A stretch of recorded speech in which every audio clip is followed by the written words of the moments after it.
नमस्कार दोस्तों, target with SDM आप सभी का स्वागत है। आज हम लोग चल रहे हैं इकोनॉमिक्स के प्रीवियस ईयर क्वेश्चन को देखने का प्रयास करेंगे जो आपके एग्जाम में पूछा जा चुका है। उन्हीं प्रश्नों को आज हम लोग देखने का प्रयास करेंगे। तो देखते हैं पहला प्रश्न क्या है। पहला प्रश्न बोल रहा है, यूनेस्को के तत्वावधान में सामाजिक विकास पर प्रथम विश्व शिखर सम्मेलन कहाँ आयोजित किया गया था। कहने का मतलब यहाँ पर यह है कि यूनेस्को के तत्वावधान में पहला सामाजिक स्तर पर विकास पर पहला शिखर सम्मेलन कहाँ आयोजित किया गया था। तो पहला शिखर सम्मेलन जो है यह कोपेनहेगन में यह हुआ था। यह हम लोग याद रखेंगे। कब हुआ था जब पूछे तो 1995 में 6 से लेकर 12 मार्च 1995 के मध्य में कोपेनहेगन डेनमार्क में सामाजिक विकास पर प्रथम विश्व शिखर सम्मेलन आयोजित किया गया था। और आप लोगों को पता होगा अभी हाल ही में हमारे देश के प्रधानमंत्री और डेनमार्क की प्रधानमंत्री जो महिला प्रधानमंत्री हैं, इन दोनों के बीच आपसी सहयोग के लिए को लेकर वर्चुअल बैठक भी संपन्न हुआ है। यह भी आप लोग याद रखेंगे। नेक्स्ट प्रश्न को देखते हैं। विश्व बैंक के कितने सदस्य हैं। तो विश्व बैंक के वर्तमान में देखा जाए तो वर्तमान में विश्व बैंक के 189 सदस्य हैं, 189 सदस्य हैं। और 189वां सदस्य जो है जो 12 अप्रैल 2016 को बना था, वह कौन सा बना था। तो वह नौरू बना था। आप यहाँ से यह भी याद रखेंगे। विश्व बैंक से आप लोग को पता होगा विश्व बैंक की स्थापना 1945 में हुई थी। विश्व बैंक का मुख्यालय जब पूछे तो विश्व बैंक का मुख्यालय वाशिंगटन डीसी जो वाशिंगटन पोटोमैक नदी के तट पर स्थित है। आप यहाँ से यह भी याद रखेंगे। और 188वां सदस्य जो था वह कौन सा था। तो 188वां सदस्य दक्षिण सूडान था विश्व बैंक का। आप यहाँ से यह भी याद रख सकते हैं। दूसरी बात जब पूछे विश्व बैंक के अध्यक्ष कौन हैं तो डेविड मालपस जो विश्व बैंक के अध्यक्ष हैं। आप यहाँ से यह भी याद रख सकते हैं। देखते हैं नेक्स्ट प्रश्न की ओर। उधार एजेंसी अंतर्राष्ट्रीय विकास संघ इंटरनेशनल डेवलपमेंट एसोसिएशन किस एक के द्वारा प्रशासित होता है। यहाँ पर प्रश्न यह बोल रहा है कि उधार एजेंसी इंटरनेशनल डेवलपमेंट एसोसिएशन किस एक के द्वारा कौन इस पर कंट्रोल करता है। तो यह आप लोग याद रखिएगा।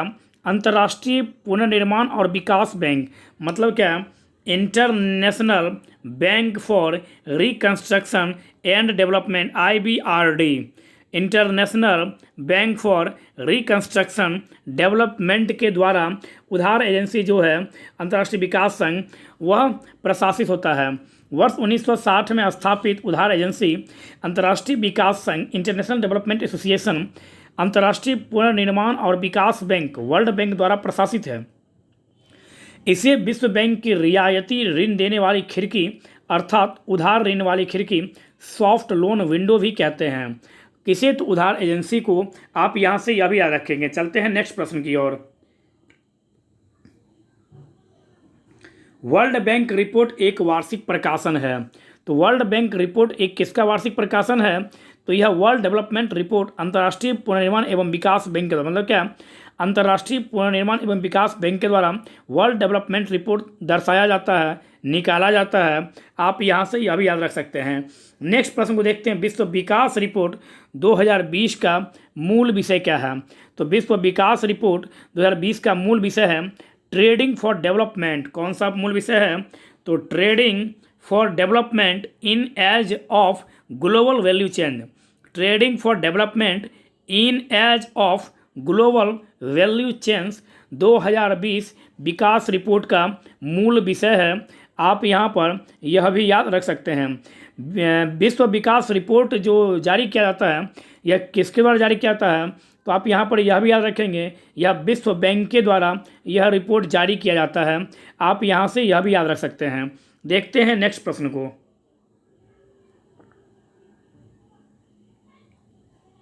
विश्व विकास रिपोर्ट 2019 के अनुसार प्रति व्यक्ति उच्चतम आय किस देश का है।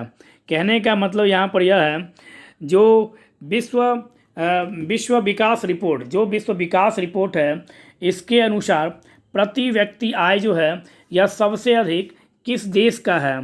तो यहाँ पर आप याद रखिएगा 2019 के आंकड़ों के अनुसार वर्ष 2018 में परचेजिंग पावर पर, मतलब क्या, पीपीपी पर सर्वाधिक प्रति व्यक्ति आय वाला देश जो है वह कतर है। कौन सा देश है सर्वाधिक आय वाला? तो सर्वाधिक आय वाला जो देश है आप लोग यहाँ से याद रखेंगे कतर है। तो कतर से आप लोग यह भी याद रखेंगे, कतर की राजधानी जब पूछे आपसे तो कतर की राजधानी आप बतला सकते हैं। क्या बतलाएंगे आप? तो कतर की राजधानी दोहा है। आप यहाँ से यह भी बतला सकते हैं। तो चलते हैं अब नेक्स्ट प्रश्न की ओर। Ease of doing business, ease of doing business index किसके द्वारा जारी किया जाता है? तो यहाँ पर से सबसे प्यारा सा, सबसे महत्वपूर्ण प्रश्न है, अति महत्वपूर्ण प्रश्न इसको बोल सकते हैं। क्या? तो ईज ऑफ डूइंग बिजनेस जो रिपोर्ट है यह किसके द्वारा जारी किया जाता है? तो आप बता सकते हैं ease of doing business report जो है यह विश्व बैंक के द्वारा जारी किया जाता है। आप यहाँ से यह भी याद रख सकते हैं, मतलब कि कारोबारी सुगमता सूचकांक जिसे हम लोग ईज ऑफ डूइंग बिजनेस कहते हैं, यह किस द्वारा जारी किया जाता है? तो वर्ल्ड बैंक के द्वारा यह जारी किया जाता है। Next question, ease of doing business report 2020 में भारत को किस स्थान पर रखा गया है? कहने का मतलब यहाँ पर यह है कि ईज ऑफ डूइंग बिजनेस में भारत को, तो याद रखेंगे ease of doing business report 2020 में 14 रैंकों की छलांग लगाते हुए 190 देशों की सूची में भारत 63वें रैंक पर पहुंच गया है। तो भारत किस स्थान पर है? तो भारत 63वें स्थान पर है। आप यहाँ से यह भी याद रख सकते हैं। कितने स्थानों की छलांग लगाया भारत ने? तो भारत ने कुल 14 स्थानों का छलांग लगाया। अब यहाँ से थोड़ा सा यह भी देख लीजिए, जो ईज ऑफ डूइंग बिजनेस जो रिपोर्ट है उसमें, मतलब ये कारोबारी सुगमता सूचकांक जो है उसमें क्या सब शामिल किया जाता है, तो इसके बारे में थोड़ा सा सुन लीजिए। तो इस रिपोर्ट में व्यवसाय प्रारंभ करना, निर्माण परमिट संबंधी कार्य करना, विद्युत प्राप्त करना, संपत्ति का पंजीकरण कराना और करों का भुगतान करना। तो ये मतलब कि कुछ प्रमुख बातें हैं जो कारोबारी सुगमता सूचकांक में जारी किया जाता है, जिसके मतलब कि इन बातों के आधार पर किसी भी देश को रैंक देकर उसका सूचकांक, मतलब क्या, उसका स्थान दर्शाया जाता है। आप यहाँ से यह भी बतला सकते हैं। तो ease of doing business Bharat के किसमें, केवें स्थान पर है? तो भारत 63वें स्थान पर है। नेक्स्ट प्रश्न की ओर चलते हैं हम लोग। विश्व आर्थिक संभावना ग्लोबल इकोनॉमिक प्रोस्पेक्टस रिपोर्ट आवधिक रूप से कौन जारी करता है? मतलब क्या विश्व आर्थिक संभावना जो रिपोर्ट है यह कौन जारी करता है? यहाँ से प्रश्न यह पूछ रहा है। तो आप बता सकते हैं विश्व आर्थिक संभावना ग्लोबल इकोनॉमिक प्रोस्पेक्टस रिपोर्ट आवधिक रूप से, मतलब क्या वर्ष में 2 बार, जनवरी एवं जून में। यहाँ से यह भी पूछ सकता है आपसे कि यह जो रिपोर्ट है यह वर्ष में कितनी बार जारी करता है? तो यह वर्ष में 2 बार जारी करता है। कब कब जारी करता है? तो आप याद रखिएगा जनवरी और जून में यह रिपोर्ट WB के द्वारा, मतलब क्या वर्ल्ड बैंक के द्वारा विश्व आर्थिक संभावना रिपोर्ट जारी किया जाता है। वर्ष में कितनी बार? तो वर्ष में 2 बार। कब कब? तो याद रखिएगा जनवरी में, और वर्ष के छठा महीना मतलब क्या जून में यह रिपोर्ट जारी किया जाता है। नेक्स्ट प्रश्न की ओर चलते हैं हम लोग। नेक्स्ट प्रश्न है, संयुक्त राज्य अमेरिका के बाद विश्व की दूसरी सबसे बड़ी अर्थव्यवस्था है। संयुक्त राज्य अमेरिका की बाद दूसरी सबसे बड़ी अर्थव्यवस्था जो है वह चीन का है। आप यहाँ से यह भी याद रख सकते हैं। विश्व की दूसरी सबसे बड़ी अर्थव्यवस्था किसकी है? तो विश्व की GDP के संदर्भ में विश्व की दूसरी सबसे बड़ी अर्थव्यवस्था है चीन। आप यहाँ से यह भी याद रख सकते हैं। लेकिन जब पूछे PPP परचेजिंग पावर पैरिटी पर, तो इस आधार पर भारत जो है वह दुनिया का तीसरा सबसे बड़ा अर्थव्यवस्था है। पहला स्थान पर अमेरिका, दूसरा स्थान पर चीन है और तीसरा स्थान पर भारत है। PPP परचेजिंग पावर पैरिटी पर यह भी आप लोग याद रख सकते हैं। नेक्स्ट प्रश्न पूछ रहा है, कौन सा देश विश्व की तीसरी सबसे बड़ी अर्थव्यवस्था है? तो कौन सा देश विश्व की तीसरी सबसे बड़ी अर्थव्यवस्था है? जब आपसे यहाँ से यह पूछे तो विश्व की सबसे तीसरी अर्थव्यवस्था कौन सा होगा? तो विश्व की तीसरी सबसे बड़ी अर्थव्यवस्था जो है वह जापान होगा। पहला स्थान अमेरिका, पहला स्थान पर USA, दूसरा स्थान पर चीन और तीसरा स्थान पे जापान, चौथा स्थान पे जर्मनी और पांचवा स्थान पे अपना प्यारा भारत GDP के आधार पर है। यह आप लोग याद रखिएगा। चलते हैं नेक्स्ट प्रश्न की ओर।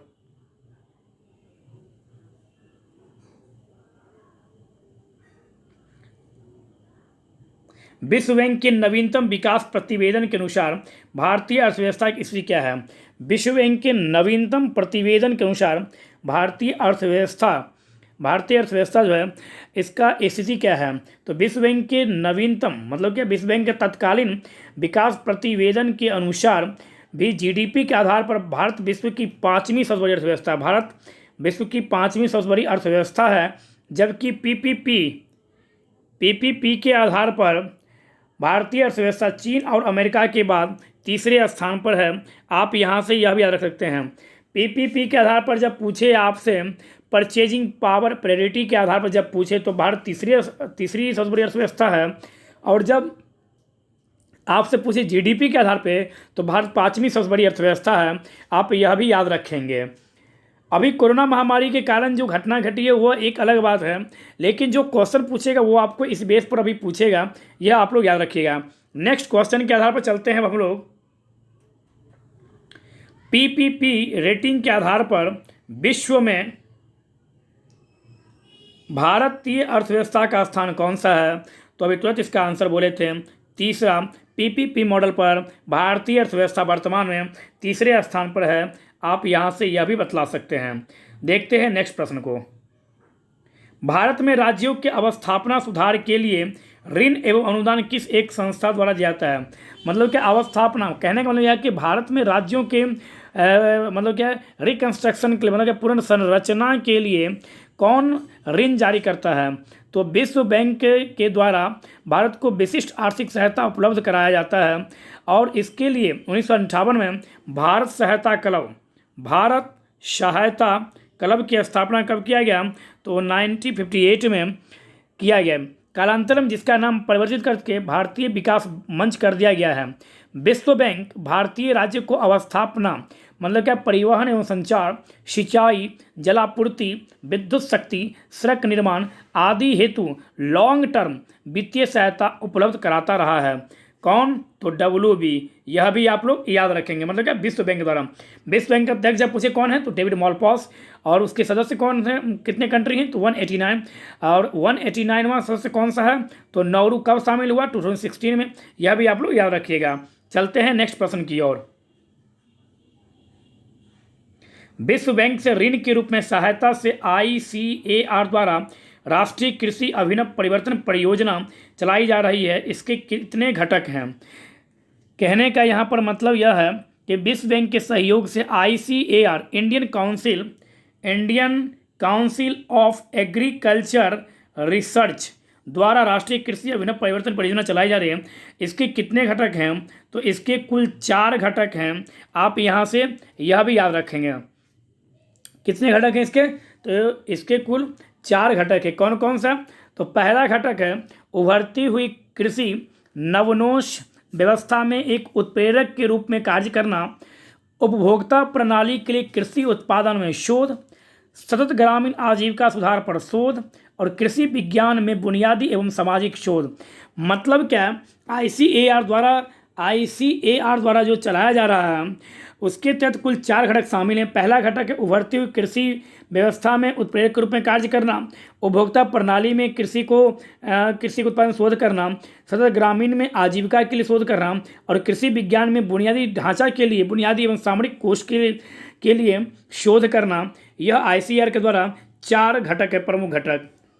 नेक्स्ट क्वेश्चन देखते हैं हम लोग। नेक्स्ट क्वेश्चन है हरा सूचकांक। हरा सूचकांक विकसित किया गया है। तो हरा सूचकांक जो है यह वर्ल्ड बैंक के द्वारा मतलब क्या विश्व बैंक के द्वारा जारी किया गया है। उभरती हुई अर्थव्यवस्थाओं में व्यापार करने वाली कंपनियों की कार्बन दक्षता, कार्बन इफिशियंसी के संदर्भ में निवेशकों को मतलब क्या एक तरह से जानकारी देने के लिए या जागरूक करने हेतु विश्व बैंक ने हरा सूचकांक, कहने का मतलब क्या है ग्रीन इंडेक्स जारी किया है, जो पर्यावरण अनुकूल स्टॉक मार्केट इंडेक्स विकसित किया है। आयोग, कहने का मतलब यहाँ पर यह है कि जो यह सूचकांक किसके द्वारा, किस आयोग के द्वारा कभी पूछ ले तो विश्व बैंक, किस संस्था? तो विश्व बैंक के द्वारा यह जारी किया। किसके लिए? तो कार्बन इफिशियंसी के लिए मतलब कि निवेशकों को जागरूक करने के लिए यह रिपोर्ट जारी किया गया है। नेक्स्ट क्वेश्चन की ओर चलते हैं हम लोग। कौन कौन सी संस्था मिलकर विश्व बैंक का गठन करते हैं? मतलब क्या विश्व बैंक का जो निर्माण हुआ है इसमें कौन कौन सी संगठन मिली हुई है? तो यहाँ से आप याद रखिएगा IBRD मतलब अंतर्राष्ट्रीय पुनर्निर्माण एवं विकास बैंक, जिसकी स्थापना 1944 में हुआ था। दूसरा अंतर्राष्ट्रीय विकास परिषद मतलब क्या IDA, जिसकी स्थापना 1960 में हुआ था। तीसरा IFC अंतर्राष्ट्रीय वित्त निगम IFC, जिसकी स्थापना 1956 में हुई थी। और MIGA मतलब बहुपक्षीय निवेश गारंटी एजेंसी, जिसकी स्थापना 1988 में हुई। और ICSID मतलब निवेश संबंधी विवादों के निपटारे हेतु अंतर्राष्ट्रीय केंद्र, जिसकी स्थापना 1966 में हुई। मतलब क्या विश्व बैंक समूह में कुल 5 प्रकार के संगठन शामिल हैं। कौन कौन सा? तो IBRD, जिसकी स्थापना 1944 में हुई थी। IDA अंतर्राष्ट्रीय विकास, जिसकी स्थापना 1960 में हुई थी। IFC अंतर्राष्ट्रीय वित्त निगम 1956 में इसकी स्थापना हुई थी। MIGA बहुपक्षीय निवेश गारंटी एजेंसी 1988 और निवेश संबंधी विवादों के निपटारे हेतु अंतर्राष्ट्रीय केंद्र, जिसके स्थापना 1966 में हुआ था। ये 5 संगठन मिलकर विश्व बैंक का गठन करते हैं। आप यहाँ से यह भी याद रखेंगे। और विश्व बैंक अध्यक्ष कौन है? तो डेविड मालपास, यह भी आप लोग याद रखेंगे। चलते हैं नेक्स्ट प्रश्न की ओर। विश्व बैंक की स्थापना कब हुई? तो आप लोग आराम से बता सकते हैं 1945 में विश्व बैंक की स्थापना हुई। कहने का मतलब यह है कि औपचारिक रूप से विश्व बैंक की स्थापना वर्ष 1944 में हुई थी, परंतु इसकी सदस्यता वर्ष 1945 प्रभावी हुआ। और इसका मुख्यालय कहाँ है? तो इसका मुख्यालय वाशिंगटन DC है, जो पोटोमैक नदी के तट पर स्थित है। आप यहाँ से यह भी याद रखिएगा, DC मतलब district of Columbia. Next question ही है विश्व बैंक का मुख्यालय कहाँ है? तो विश्व बैंक का मुख्यालय वाशिंगटन DC है। आप यहाँ से यह भी याद रखेंगे। नेक्स्ट क्वेश्चन है इंटरनेशनल मॉनेटरी फंड अंतर्राष्ट्रीय मुद्रा कोष का प्रमुख कार्य क्या है? अंतर्राष्ट्रीय मुद्रा कोष का प्रमुख कार्य क्या है? तो आप बता सकते हैं सदस्य देशों की भुगतान संतुलन संबंधी समस्याओं के समाधान में सहायता करना अंतर्राष्ट्रीय मुद्रा कोष का कार्य है।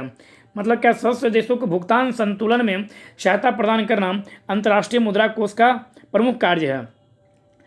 अंतर्राष्ट्रीय मुद्रा कोष की स्थापना विश्व बैंक के साथ ब्रेटन वुड्स समझौते मतलब किस समझौते के तहत हुआ इस लोग का स्थापना? तो ब्रेटन वुड्स समझौते के साथ वर्ष 1944 में की गई थी, परंतु इसके सदस्य देशों की सदस्यता 27 दिसंबर 1945 प्रभावी हुआ। मतलब क्या इसकी स्थापना भी 1945 में हुआ। यह भी आप लोग याद रखेंगे।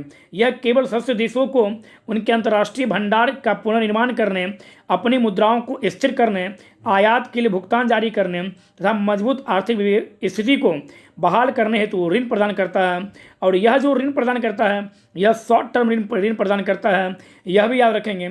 और यह विकास परियोजनाओं के लिए ऋण प्रदान नहीं करता जैसे विश्व बैंक करता है।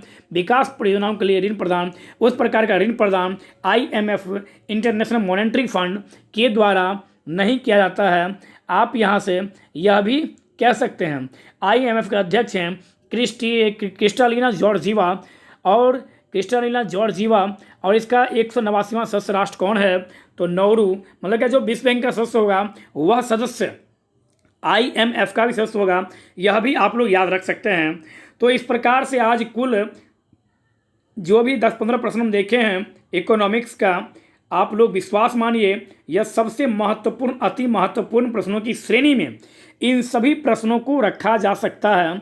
और यह सब प्रश्न जो भी प्रश्न भी आप लोग देखे हैं यह सब प्रश्न किसी न किसी वर्ष किसी न किसी एग्जाम में अवश्य रूप से पूछा गया है। तो इस कारण से आप लोग इन प्रश्नों को अच्छे से देख कर जाए और जो करंट डाटा उस डाटा को जोड़ कर इंक्लूड करके इसको पढ़ने का प्रयास करें। तो आप लोगों का पहला प्रश्न है यहाँ से आज के इस लेक्चर से, यूनेस्को का पूरा नाम क्या है यह आपको बताना है और यूनेस्को की स्थापना कब हुई यह आपको बताना है। लगातार पढ़ते रहिए, मेहनत कीजिए, मेहनत कभी बर्बाद नहीं जाता है। और अपने लक्ष्य के प्रति हमेशा जागरूक रहिए और जो व्यक्ति जागरूक रहेंगे उन्हें ही लक्ष्य की प्राप्ति होगी। कहने का यहाँ पर यह मतलब है कि आप अपने लक्ष्य के लिए लगातार मेहनत कीजिए। धन्यवाद।